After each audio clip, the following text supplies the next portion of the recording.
உலகமெங்கும் வாழ் லட்சக்கணக்கான கோடிக்கணக்கான புரட்சித்தலைவர் ரசிகர்களுக்கு இனிய வணக்கங்கள், வாழ்த்துக்கள். அதாவது பாருங்க, நம்ம கல்வி அமைச்சர் ராஜ்மோகன் அவரு பேச்சு எவ்வளவு அழகா, அதாவது திருப்பியும் ஒரு வார்த்தை சொல்லிக்கிறேன், யாரையும் முகஸ்துதிக்கோசரம் இந்த வார்த்தை பேசல. ஒரு அருமையான ஒரு செய்தியை சொன்னார். என்ன செய்தி அப்படின்னா, கும்பகோணத்துல கிட்டத்தட்ட 100 குழந்தைங்க இறந்து போனாங்க. உங்களுக்கெல்லாம் தெரியும். அது அந்த ஸ்கூல்ல சரியான பாதுகாப்பு இல்லாத ஒரே காரணம் தான். அது காரணம் என்ன? காசை வாங்கிட்டு இந்த அரசாங்கங்கள், மாண்ட கட்சிகள் அந்த சில பர்மிஷன் கொடுத்ததுனால வந்த விளைவு தான். அது இருக்கட்டும் ஒரு பக்கம்.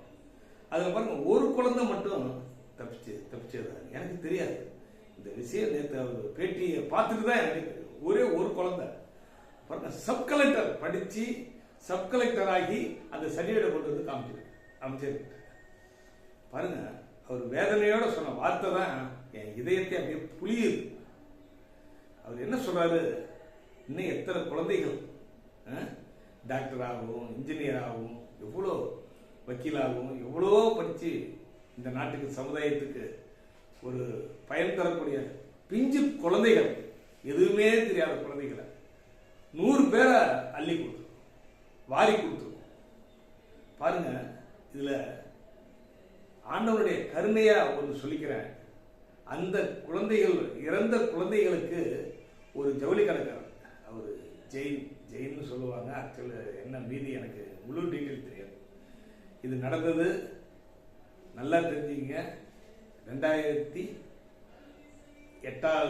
வருஷம் 2008 வருஷம் இந்த நடந்தது. அதுக்கு முன்னாட ஆக்சுவலி ஒருத்தருக்கு முன்னாட 6 மாசம் முன்ன இருக்கலாம்.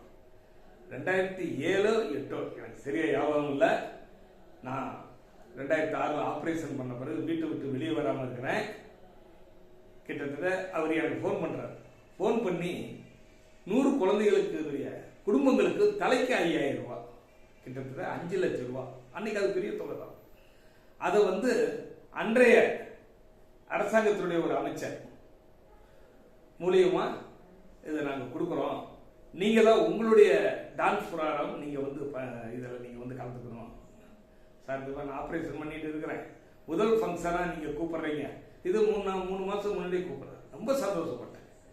சரின்னு அந்த நிகழ்ச்சியில பாருங்க, நான் ஆப்ரேஷன் பண்ணி புரட்சி தலைவருக்காக மண்டபோடு கபாலத்தையே மிகப்பெரிய ஒரு ஆபரேஷன் பண்ணி நான் கலந்து கொண்ட முதல் நிகழ்ச்சி அந்த 100 குடும்பங்களுக்கு நிதி உதவி செய்யற அந்த நிகழ்ச்சியில என்னுடைய முதல் பாடல் காட்சியை அன்றைய அமைச்சர் அதை பார்த்துட்டு தத்ரூபமா இவர் இருக்கிறதுனால,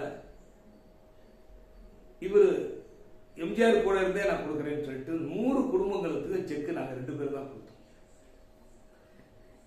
இத நான் என்னுடைய பெருமைக்காக சொல்ல, அதை மறந்துருங்க. புரட்சி தலைவர் சிரித்து வாழ்வன் படத்துல ஒரு விஷயம் சொல்லுவார். லாரியில குழந்தைகளை ஏற்றி கொன்னுடுவார் வில்லன் அடியாட்கள். அது அடையாளம் காட்ட சொல்லி அப்ப லதா கத்தி தீட்டுற பெண்ணா நடிச்சிருப்பாங்க, நடிகை லதா அவர்கள். அந்த இடத்துல சாட்சி சொல்லும் போது வரமாட்டேன்னுவாங்க.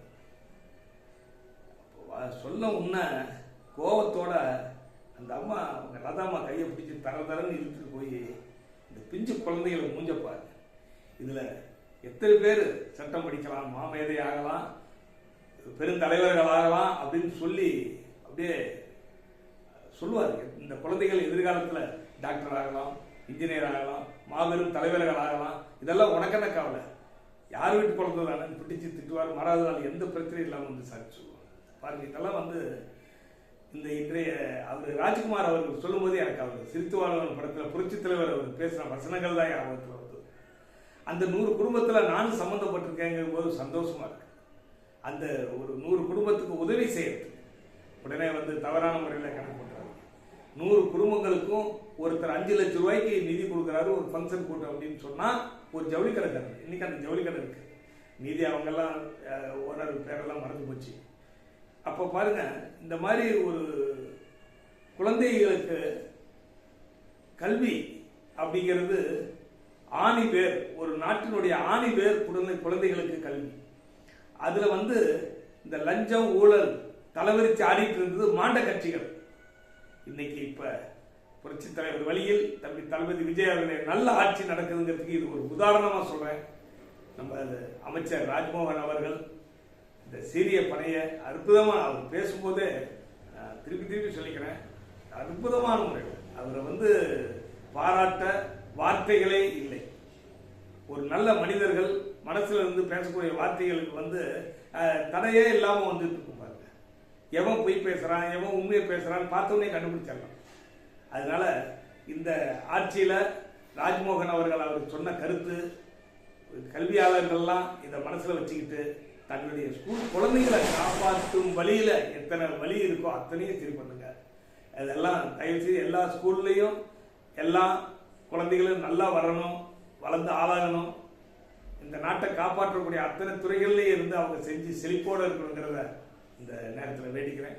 புரட்சி தலைவர் வழியில் சமதர்மம் சமுதாயம் அமைப்பும் இயன்றவரை செய்வோம் ஏழை எளிய மக்களுக்கு. புரட்சி தலைவர் வழியில் தம்பி தளபதி விஜய் அவருடைய நல்லாட்சி பல்லாண்டு வாழ்க, இன்று போல வாழ்க.